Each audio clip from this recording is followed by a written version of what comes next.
Hey guys, welcome to the channel. In this video, I'll show you how to make an account on Nvidia GeForce Now.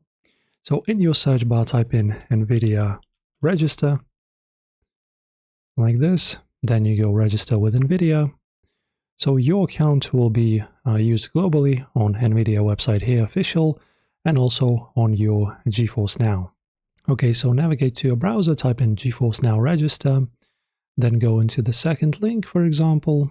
Let me just translate the website. Okay, and now guys, navigate to the top right and press on this button.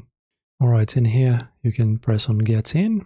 And now you can log in with your GeForce Now provider. So let's just choose the Nvidia account. All right, we can just now log in with Google. Okay, in here, you type in your email and username and the date of birth as well. And press on Create an account. Okay, submit. And now your account should be created. Okay, as you can see now, account is created. And now you can choose your membership. You can start with free or choose the performance or ultimate plans. Enjoy guys, if this helped you out, don't forget to like and subscribe, and I'll see you in the next tutorial.